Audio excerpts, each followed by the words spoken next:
Mon premier conseil, ma première mission RGPD solo, mon conseil a été de réduire la taille du carnet de notes de l'assistante qui faisait l'accueil et qui prenait plein d'informations, y compris des informations médicales très consciencieusement, Ouais. et qui était à quelques mois de la retraite. On n'allait pas la changer, elle allait continuer à tout noter.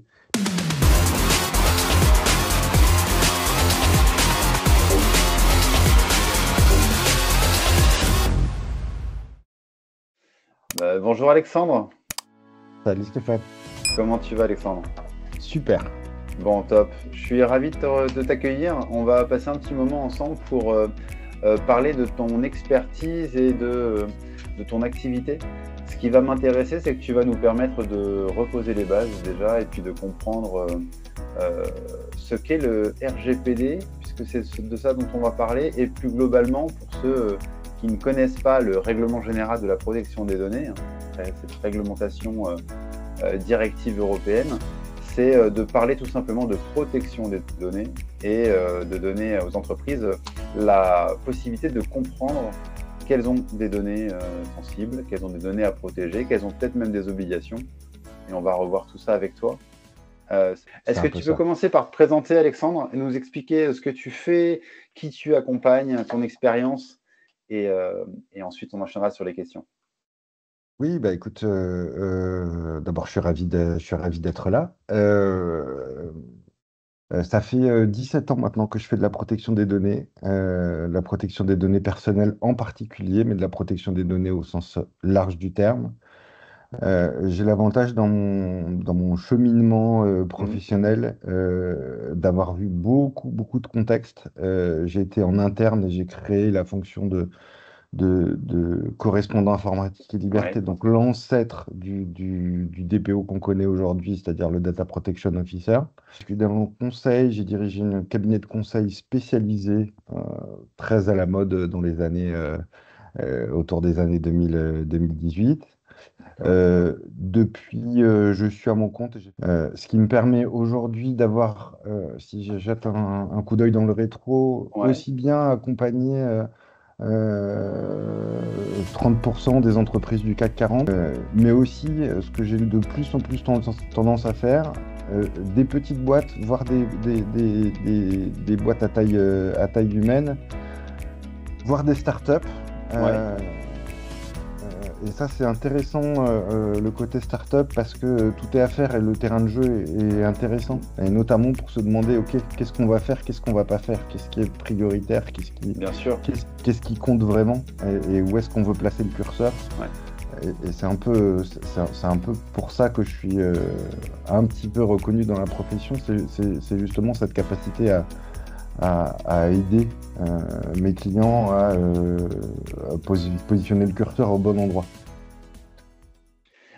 Si je te demande très spontanément, pour toi, quelle est, sur le sujet de la protection des données, est-ce qu'il y a une idée reçue ou une erreur que tu vois fréquemment, que tu rencontres et alors soit elle t'énerve, soit elle t'amuse, mais est-ce que tu vois une espèce d'erreur répétée ou de croyance répétée? Alors, il y en a trois. Ah, tu nous, tu nous fais plaisir. Je t'en demande une, tu nous en as trois. Allez, dis-nous tout. Je vais essayer d'être court. La première, c'est la RGPD. Non, on dit le RGPD. Ouais, On dit GDPR si on a envie d'être international, mais ouais. c'est le règlement général sur la protection des données, donc c'est le. C'est pas la réglementation, c'est pas la règle, c'est C'est pas. c'est le règlement. Voilà, Ok, c'est un terme, c'est juridique, c'est comme ça s'appelle le règlement. Donc ça, c'est déjà le signe, c'est un peu, c'est un peu le marqueur du niveau de maturité de mes interlocuteurs. Dès que ah j'entends ouais. l'ARGPD, c'est que vraiment, ils sont loin du truc. Tu juges dès le pronom, quoi, dès le début. En fait, ça permet de positionner le curseur de est-ce qu'il a compris ou est-ce qu'il n'a pas compris. S'il C'est n'a pas ton compris, icebreaker? non. Tu dirais que c'est ton icebreaker parfois ou est-ce que tu le relèves? Alors, ça dépend un peu le contexte, ça dépend la proximité que j'ai D'accord. avec les personnes. Le plus facile, c'est quand je suis intervenant en école où je leur dis, où je leur dis c'est moins 2 points. Donc ça, c'est ta En- première erreur. ouais. Ouais, Mais tu sais, en protection des données, comme sur le reste, il n'y a pas de solution absolue. Il y a ouais. une adaptation relative à un contexte, à un niveau Ça, j'y d'interlocuteur. crois Tout absolument. ça, Ouais. tout ça, c'est les signaux faibles. Et si Ouais. on n'est pas capable de capter ces signaux faibles-là, c'est difficile de faire notre métier. D'accord. Ouais, c'est une façon pour toi de jauger comment tu vas intervenir. C'est ça. Et, D'accord, ok. et où je vais commencer? Est-ce on part à la base ou on peut rentrer un peu Ouais. dans le vif du sujet? Bah, dis donc, Ce qui fait que... Ouais. c'est le petit marqueur, hein. Donc, j'imagine les deux autres que tu vas nous donner. Alors, les deux autres, parce qu'on pourrait parler longtemps de ça, mais on va avancer. Les deux autres, c'est les gens qui disent le RGPD, c'est nouveau. Le Oui. RGPD Ah oui. est effectivement N'est pas vieux. sorti en 2016, entré en application en 2018. Mais en fait, c'est le prolongement logique de la loi Mm. informatique et liberté, en tout cas en France, Oui.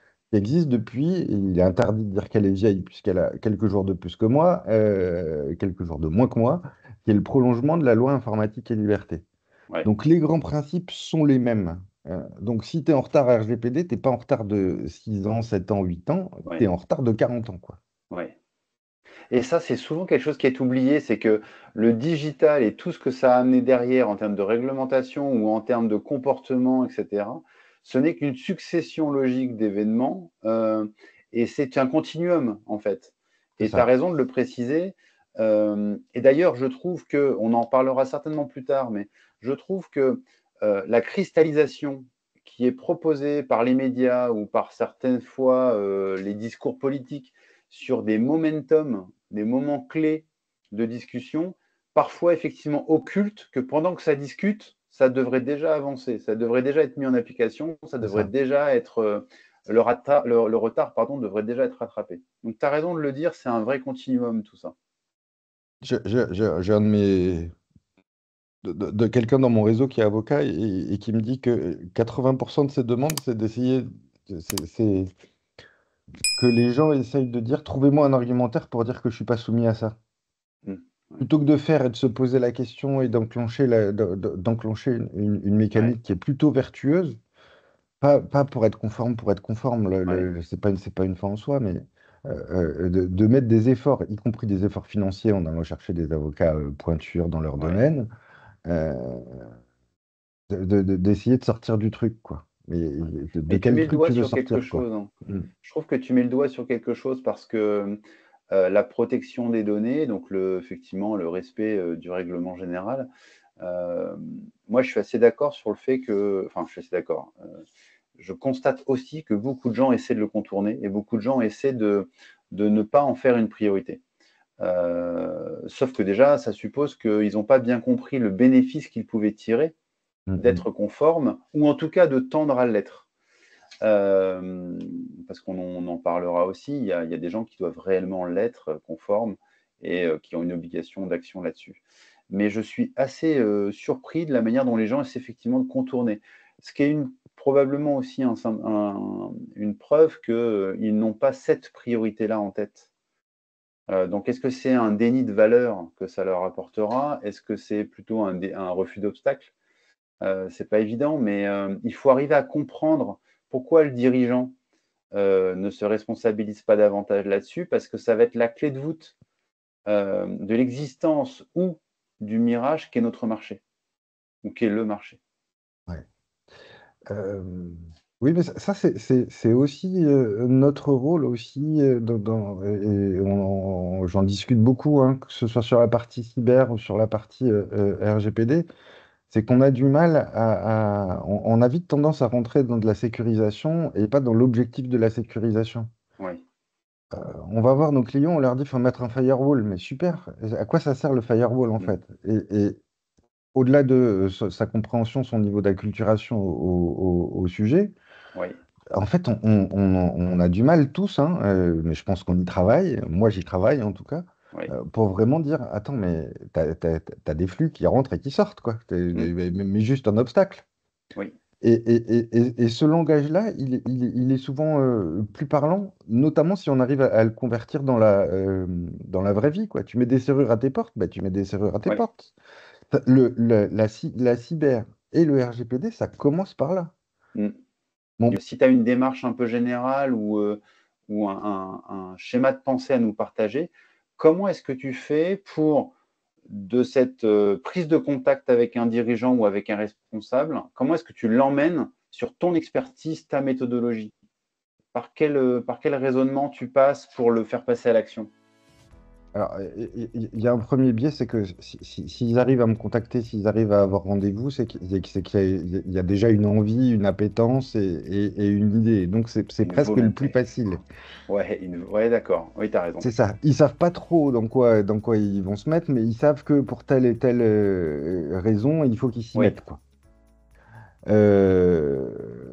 Parfois, c'est un peu l'approche du RGPD, c'est un peu l'approche sur laquelle on est beaucoup dans la profession à s'être trompé. Initialement, on s'est dit que le RGPD, ça allait surtout concerner le B2C, oui.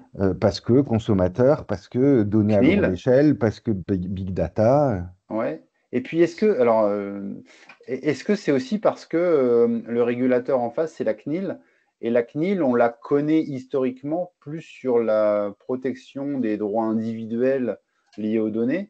Et enfin, moi, je t'avouerai que la CNIL, Hmm. pour moi, elle n'était pas un acteur de la vie privée, de la vie des entreprises privées. Elle était plus un acteur de la vie numérique civile ou Ouais. de l'individu, en fait. Est-ce que c'est une erreur que j'ai faite? Est-ce que c'est une erreur qui est faite? Oui, on va pas faire un cours d'histoire, mais la CNIL est créée en 78 pour encadrer l'État qui veut Oui, faire un méga fichier, qui veut rassembler tous les fichiers de l'État, tous les fichiers informatiques de 78, hein, on imagine le format, les bandes, etc. Et elle est progressivement montée, au moins jusqu'à à partir de 1995, sur la partie, pas que publique, mais sur la partie privée pour prendre son essor à ce moment-là sur la partie privée pour accompagner l'essor de l'informatisation à l'époque, hein. On ne d'accord. parlait pas encore de digitalisation, mais euh, d'information. Donc depuis 95, Ah oui, donc officiellement gravé dans le marbre. La réalité, c'est que avant RGPD, pré-RGPD, bien avant, donc les premières versions commencent en 2012, hein, mais au ouais, moins entre 2012 et 2016, quand tu faisais des événements RGPD, ou en tant qu'auditeur ou en tant en tenant le micro, il y avait allez, oui, peut-être 40% de la salle, c'était toujours les mêmes et très majoritairement des gens qui venaient du monde de l'assurance, dont je oui. faisais partie aussi, parce que beaucoup de manipulations, beaucoup de données, Hmm, des enjeux financiers de on va vous indemniser, on va pas vous indemniser, des enjeux de fraude à l'assurance, assez complexes oui, aussi en termes de respect de la vie privée. Jusqu'où on s'arrête pas, hein, est-ce qu'on va dépenser plus pour lutter contre la fraude que le montant de la fraude en soi? Est-ce qu'on en fait une histoire de principe oui, ou pas? Donc il y avait beaucoup de sujets comme ça, sachant que nos amis les banquiers avaient des positions de marché qui étaient, avant le RGPD, plutôt farouchement opposées à la CNIL.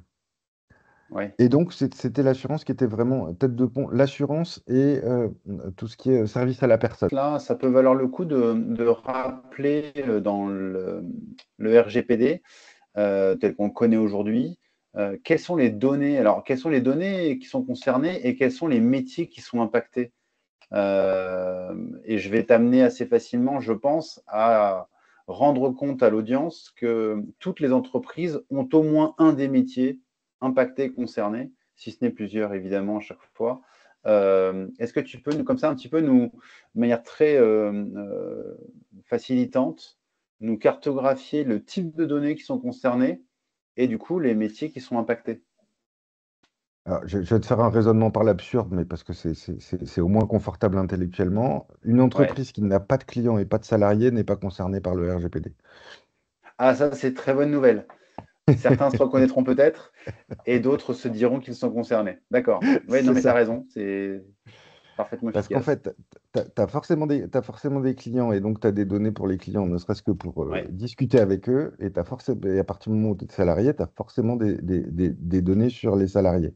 Après, c'est la granularité de ces informations, leur volume, le secteur d'activité dans lequel tu es, qui va tout changer. Si tu es dans un hôpital, évidemment, tu as les données des patients que tu vas gérer en priorité. ouais, Mais tu as aussi les données des médecins, les turnovers toute l'équipe soignante de manière générale. Si tu es dans une boîte qui fait du marketing digital, si tu es dans une agence de marketing digital, tu as un nombre de données énorme pour pouvoir faire des campagnes, pour pouvoir ouais. resituer, recompiler, etc. Les buzzwords de big data, moi je les ai vécus sur le terrain il y a quelques années. Et eux, du coup, bah, c'est pas tant la sensibilité des données, leur côté critique, pour parler un terme grand public, c'est pas tant leur données critiques, c'est leur nombre, en fait. C'est que Oui, tout d'un coup, quand t'as plein de données, bah, si jamais ça fuite, si jamais ça sort, eh ben, ça fait plein de données, ça fait plein de gens qui sont concernés, quoi. d'accord. Mais du coup, ce que tu dis, c'est que enfin, sont autant concernés un bulletin de salaire, un planning de service hospitalier que de la donnée marketing sur ma préférence en termes de goût de chips ou de consommation C'est ça. électronique, par exemple. Ta carte de fidélité dans un supermarché, elle peut amener beaucoup de choses, hein. Sur le principe, Ouais, tu la donnes parce que ça te fait des promos. Mais en fait, si il y a eu un cas qui avait fait un peu de bruit il y a quelques années aux États-Unis, un père de famille qui reçoit des pubs pour des couches et des produits de maternité. Et en ouais, fait, c'était sa fille qui avait été prendre un test de grossesse et qui avait passé la carte de fidélité. Donc aujourd'hui, les choses sont de mieux en mieux segmentées. Mais en fait, ouais. là, en l'occurrence, le père de famille avait appris par sa carte de fidélité que sa fille était D'accord. enceinte, quoi. Enfin, l'avait Oui, donc déduit c'est. indirectement, tu vois. Mais du coup, l'entreprise est responsabilisée sur le traitement des données pour ne pas permettre. Bon, déjà, il y a la notion de vol, hein, ça peut être toujours traumatisant de savoir qu'une entreprise à laquelle on fait confiance a perdu ses données ou les fait Ouais. voler. Mais il y a aussi la responsabilité de l'entreprise dans le traitement de ce qu'elle possède. C'est un patrimoine qu'elle doit absolument respecter, quoi. Enfin, c'est un actif qu'elle doit protéger. D'accord. Ouais, et puis l'intérêt du RGPD surtout, c'est que, alors je suis un peu jugé parti, mais c'est un peu la mère de tous les textes et la mère de toutes les bonnes pratiques en fait. Parce que quand tu prends le RGPD stricto sensu, c'est lui qui va te permettre de dire, attends, je me suis posé la question, qu'est-ce qui se passe si j'ai un problème informatique ou si je suis inondé ou si j'ai un incendie, etc. Est-ce que je peux fonctionner? Est-ce que je peux pas fonctionner? Et du coup, à défaut d'anticiper vraiment, en tout cas Oui, de te poser la question. oui, Et donc de voir, encore une fois, les moyens, ils sont multiples et variés, mais moi, dans mon approche, je suis plutôt un obstétricien, quoi. C'est-à-dire que je vais aller voir mes clients, quel que soit le service, pour dire, OK, qu'est-ce qu'on peut mettre en place? Évidemment, j'ai des idées préconçues, oui, j'ai des retours d'expérience, j'ai les bonnes pratiques du métier, j'ai l'état de l'art donné par la CNIL, donné par l'ANSSI, etc. Mais ça ne marche jamais. Ce qui ouais, marche, c'est de comprendre quels sont les enjeux pour l'entreprise, quoi. À la fois alors, ouais, par- pardon, là, je compte t'en tenu prie, de sa vas-y. sensibilité réglementaire, mais à la fois compte tenu aussi de sa culture, son mode de fonctionnement et de plein de choses. Moi, Ouais, dit autrement, je peux pas présager d'un contexte tant que j'ai pas mis les pieds vraiment dans une entreprise. oui. Oui, donc c'est là qu'on est sur des métiers où il y a des audits, où il y a des préconisations, où il y a du dialogue, où il y a des efforts d'inventaire, des efforts d'écrire, alors écrire ou mettre à jour, j'imagine, des démarches, des procédures, savoir quelles sont les données qui sont collectées, à quelle utilité elles sont collectées, combien de temps elles sont préservées, etc. Donc c'est tous ces métiers que toi tu fais avec le client. Ouais. J'avais une Et, question et qui me. C'est pour ça que je t'ai coupé maladroitement tout à l'heure, c'est que j'avais envie de te poser la question. Donc, RGPD, tu le disais, ça fait 2016, 2018 mise en application. objectivement, Alexandre, euh, comment se porte le RGPD? Est-ce que le RGPD est un marché, est une activité qui est reconnue, désirée? Tu parlais tout à l'heure de sociétés qui étaient volontaires, qui voulaient faire.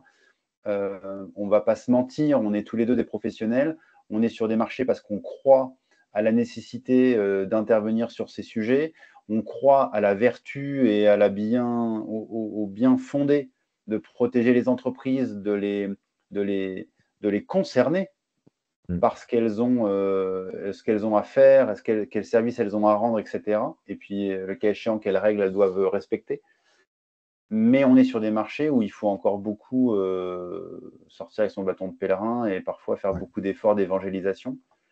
Donc, le RGPD, comment se porte ton marché? Il y a quelque chose qu'on partage, je fais quoi ce que tu viens de dire, et quelque chose qu'on partage viscéralement tous les deux, c'est que nous, ce qu'on veut, c'est amorcer la machine. Mm. C'est que les gens se lancent. Ouais. Quel que soit l'objectif final, à 100%, on n'y sera jamais. Mais déjà, de passer de 0 à 15, c'est énorme. Se mettre en Donc, dynamique, on est voilà, c'est d'accord. ça. Donc ça, c'est ce qu'on partage tous les deux. Sur le RGPD, il y a eu beaucoup d'investissements qui ont été faits. Et malheureusement, pour plein de raisons, les investissements, ils sont souvent tombés un petit peu à côté. Ou des investissements de recrutement massif. Et donc, il y avait Oui, des DPO, des DPO, il n'y en avait pas assez sur le marché. En tout cas, des DPO compétents, avec un peu d'expérience, oui, avec du recul, etc. De toute manière, il n'y en avait pas. Donc, les gens se sont créés, il y a plein de formations qui se sont créées, oui. etc. Mais ça restait des juniors, pas forcément en âge, mais des juniors dans la profession. On est passé de 5000 skills à peu près, dont peut-être 10% avaient vraiment du recul, avaient des expériences variées. Alors, le à SIL, il un- faut que tu précises un petit peu parce que je pense que notre Pardon, audience ne connaît pas le SIL. on en a parlé tout à l'heure, c'est pour ça que je me permettais, mais c'est les correspondants D'accord. informatique et liberté, donc l'ancêtre du DPO. Voilà, ok. On pouvait désigner dans l'entreprise quelqu'un qui était évidemment concerné par la donnée, Hmm. mais qui avait une fonction qui pouvait être tout autre, et à qui on ajoutait une compétence et une, une responsabilité de DPO. Est-ce que tu me confirmes ça ou est-ce que, Alors, ça, pareil, ça a été une phase de transition peut-être à un instant? ça s'est fait beaucoup. C'est typiquement non conforme quand on lit le RGPD au plus proche du texte, ce qui n'est pas une fin en soi, encore une fois. Ouais, Mais tu peux difficilement être DPO et avoir une autre casquette, y d'accord. compris une casquette juridique, y compris une casquette RSSI, parce que tu te retrouves, alors sur un plan juridique, tu te retrouves dans une forme de conflit d'intérêts. Sur un plan D'accord. personnel, tu te retrouves dans moi ce que j'ai toujours considéré comme être de la schizophrénie. C'est que de temps en temps, bah, Ouais, imaginons tes RSSI, hein, ça parle bien à ton audience, tu veux sécuriser tes locaux et donc tu veux mettre de la biométrie partout. Parce qu'en fait, c'est oui, sécure, au moins tu es sûr que c'est sécure. Donc ton hémisphère de RSSI te dit je vais mettre de la biométrie partout, et ton hémisphère de DPO va dire non, mais la biométrie ça craint, c'est réservé à certaines zones particulières, on va ouais, dire la zone des serveurs, quoi, la salle des ouais, serveurs. Là, ça se justifie, mais pour savoir qui rentre et qui sort dans les locaux de l'entreprise, t'as pas besoin d'empreintes ouais. rétiniennes ou d'empreintes digitales. Donc, en fait, euh, théoriquement et logiquement, le DPO ne peut pas être autre chose. Maintenant, il y a plein de boîtes, et y compris des grosses boîtes qui auraient eu les moyens de recruter des DPO exclusifs, qui ont fait le choix, Ouais, pour plein de raisons, d'avoir des doubles casquettes ou des doubles compétences. d'accord. Mais le job Ouais, de donc, DPO, il est réglementé oui, sans être protégés comme peuvent l'être les représentants du personnel, tu vois. d'accord. D'ailleurs, quelle pratique tu as ou quel conseil tu donnes pour bien choisir son DPO? Enfin, Il y a des règles? c'est un peu les mêmes règles je vais être un peu audacieux, hein, mais que dans les rencontres, en fait. Il faut que ça Ok. matche. Donc, il faut Il qu'on faut que ce, balance, faut que ce faut soit. qu'on lance un Tinder du DPO? C'est un On peu se lance ça. le défi. Chiche. Ça serait quoi les critères alors du coup, d'après toi? Euh, L'avantage de ce matching, c'est que ça force le dirigeant à se poser la question de ce qu'il veut et ce qu'il a envie. C'est pas la Oui, même chose s'il veut protéger ses données, s'il veut être conforme, oui, s'il veut être plus conforme que les autres pour en faire un avantage concurrentiel, s'il veut limiter les risques, si jamais il sait qu'il n'a pas trop bien fait les choses et que, il veut juste que le risque soit oui, contenu.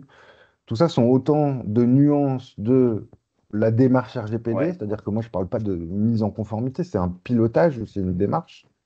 Et donc, en fonction de ces critères-là, déjà, ça va te mettre de côté un certain nombre de DPO qui vont pas coller, Oui, je qui vont comprends, pas ouais, coller tout à... à fait, encore une fois. Je te souhaite plein de bonnes choses et puis je sais qu'on aura l'occasion soit de faire une partie 2, soit de continuer à discuter de nos métiers pour aller changer un peu la perception dans les entreprises de ces dites menaces ou contraintes pour en faire des opportunités et faire en sorte que les dirigeants puissent bien maîtriser leur business. C'est ça. Bon, bah merci beaucoup Alexandre. Merci à toi. Très bonne fin de journée à toi. Salut. Salut.